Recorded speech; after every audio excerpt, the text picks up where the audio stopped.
Hi, so 15th of July 26.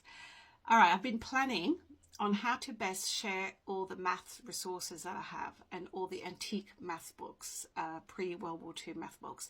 It's been a bit of a challenge because all the books that I have, so this is the first one that I've scanned, this is from 12 years onwards. So all the books that I have seem to be only from secondary school, so let's say 11 or 12 years old, up to senior engineering and university engineering.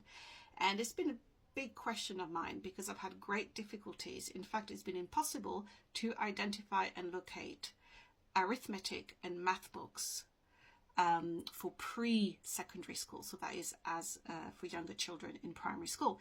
The only exception, and I think I've worked out why, and I want to share that with you because I've explained this in some other posts. I homeschool my children for most of the years, and if you watch some of my posts on that topic, in the space of 5 months at half an hour a day, right? 5 months, half an hour a day, I took my youngest child, my son, who's grown up now, through the entire 11 to 16-year-old UK math curriculum, because that's actually all it takes. And I'm going to do many more posts on the subject of maths over the next few weeks during the school holidays, because the UK schools are about to break off for summer holidays, and I would really like to help as many parents as possible on the subject of maths. And I would like to disabuse people with the idea that mathematics is really hard. No, what you have to understand is mathematics, as taught over 100 years ago, was taught so simply and so well that it was not a problem. In fact, I want to show you the only thing that I could find on this, and I think, as I said, I understand why, especially if you followed my post. In the United States, there is a set of books which existed called Ray's Arithmetic.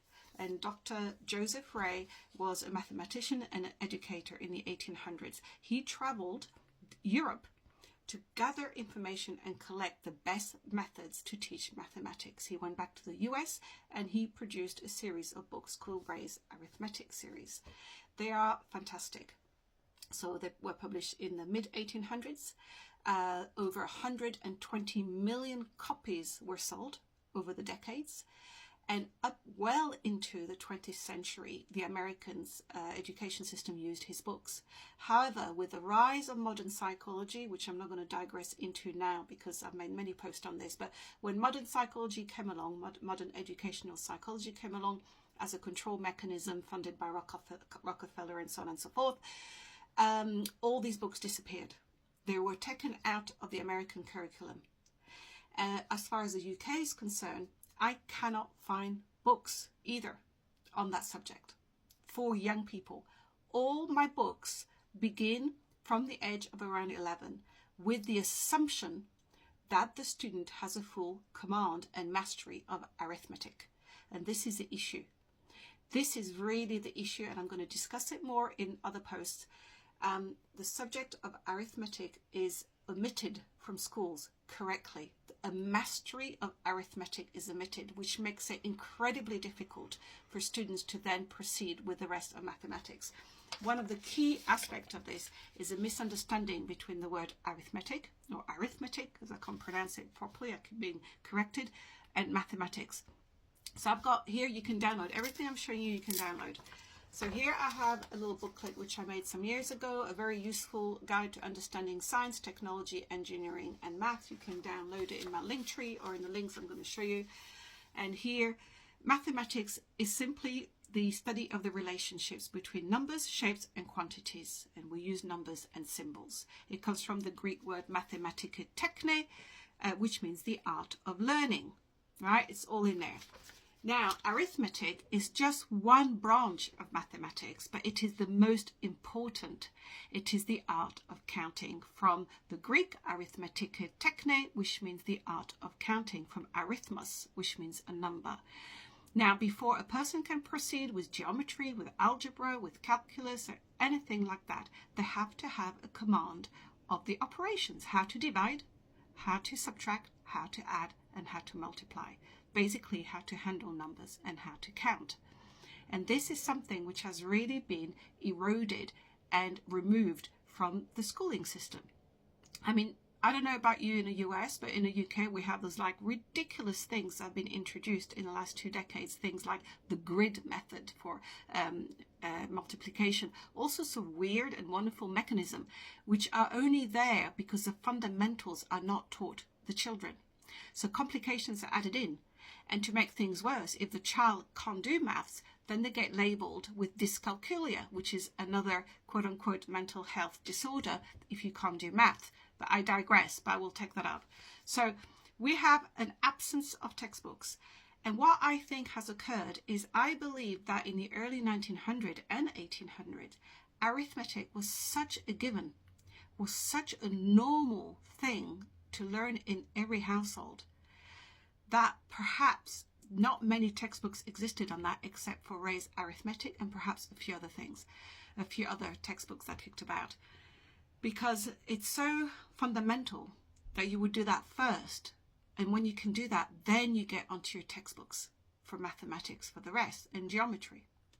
Anyway, that's my conclusion. I don't know that I'm right, but I've just concluded that because I cannot find materials. However, you'll be pleased to know that I have scanned this one. I have put it on my website. I've added a link. So if you go on my Linktree bio, now you've got scan books for science, scan book for mathematics, and scan books for the English language. So I've scanned loads for English. We're going to leave English on the side for now. And now I'm doing the maths. So this is the first one. This is from 12 years onwards. I've also added all the Ray's arithmetic series. So if you're a parent and you've got a 3-year-old toddler or a 4-year-old, you don't know where to start, I highly recommend that you simply do Ray's arithmetic. All the books are there. And you literally start from exercise number 1. All the instructions are there for the parents and the teachers. The only issue, obviously, with old textbooks is the measurement system. So in the case of Ray's arithmetic, a lot of the measures are American measures. But you know what? It doesn't really matter because it tells you what the measures are.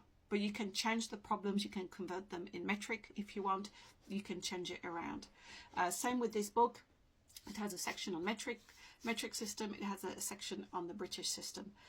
This is early 1900. I'm going to turn my camera around now because I want to show you some additional information which I think will help to make things a little bit clearer for you, just to compare.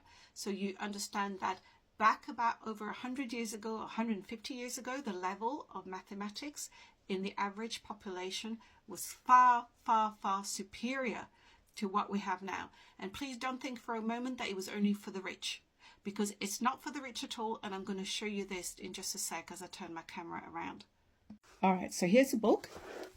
And we see the introduction here, and it clearly tells you it should adequately serve the needs of pupils of 12 years and upwards in upper classes of elementary schools.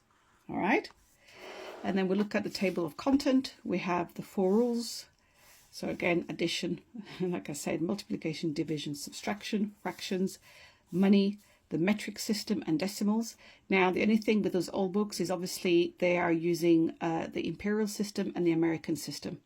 However, this one uses both. Well, it uses the British system, and it does have a section on the metric system. But this is perfect because this is where you learn how to convert units. We have British measures. So that's where we have the British measures. You've got all sorts of handling money for accounts. So everything there is application to real life. You know, tradesman's account, making out receipt, dressmaking even, cost of living, buying and selling, simple interest, compound interest, companies and their capital, miscellaneous test. And throughout you have loads of exercises, loads and loads of exercises, real problems to solve, everyday situations. And this is the kind of materials that you have here. You know, and this is not what we're getting in our UK secondary schools. Interest tables, don't forget there's no calculator. Everything is done by hand. There is at the end, there's algebra actually. They call it differently actually. They call it symbolic numbers, quite differently. You've got geometry. You've got plenty of problems here. miscellaneous tests, just practice. But even the quadratic equations here, the problems that go with them are actual everyday problems. So towards the end, you've actually got exercises to solve using what you've learned about quadratic equations, which is quite interesting. Obviously, you've got volumes, problems with that. And you even had how to use a slide rule, which I can't find anymore, but you had slide rules, and you also had, right at the end, obviously the log tables. Let's see if I can find them. Log tables, because you've got logarithms in there as well. So you've got the log tables.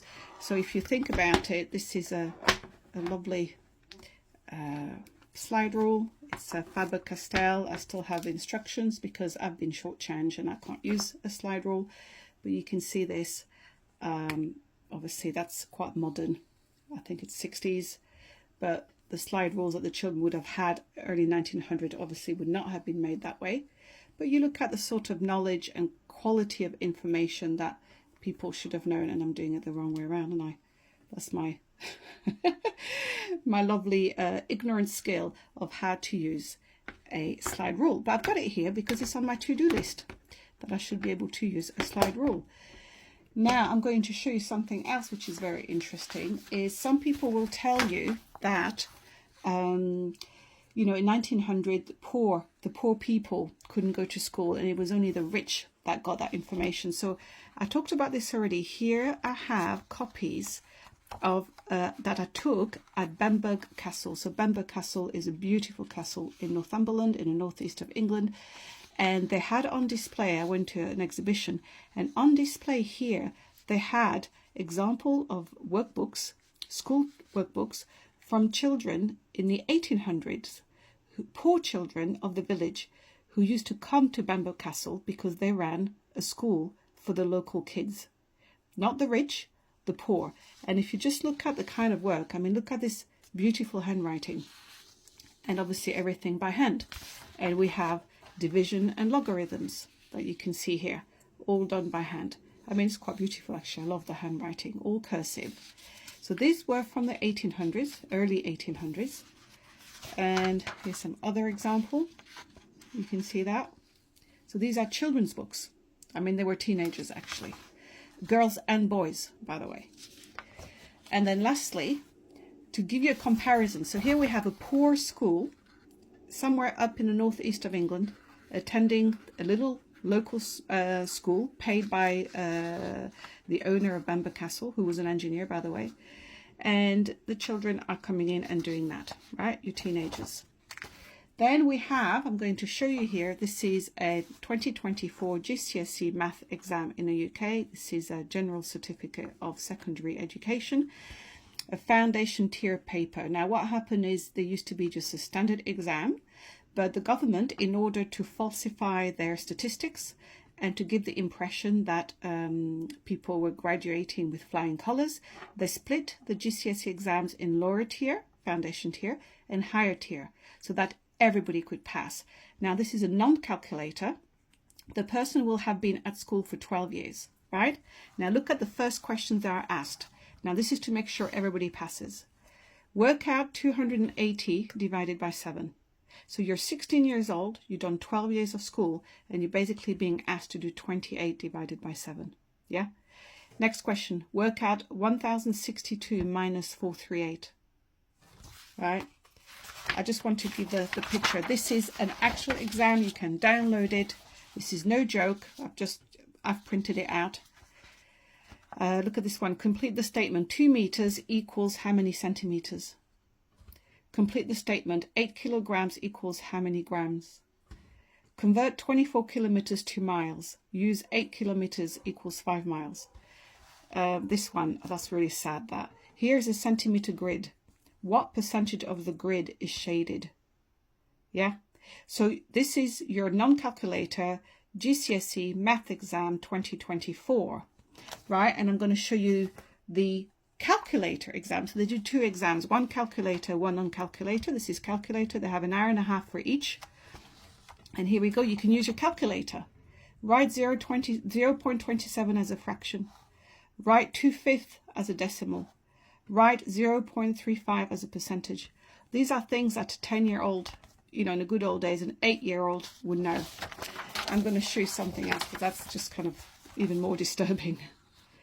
1 lettuce costs £1.29. How much do 7 of these lettuces cost? So you're doing £1.29 multiplied by 7.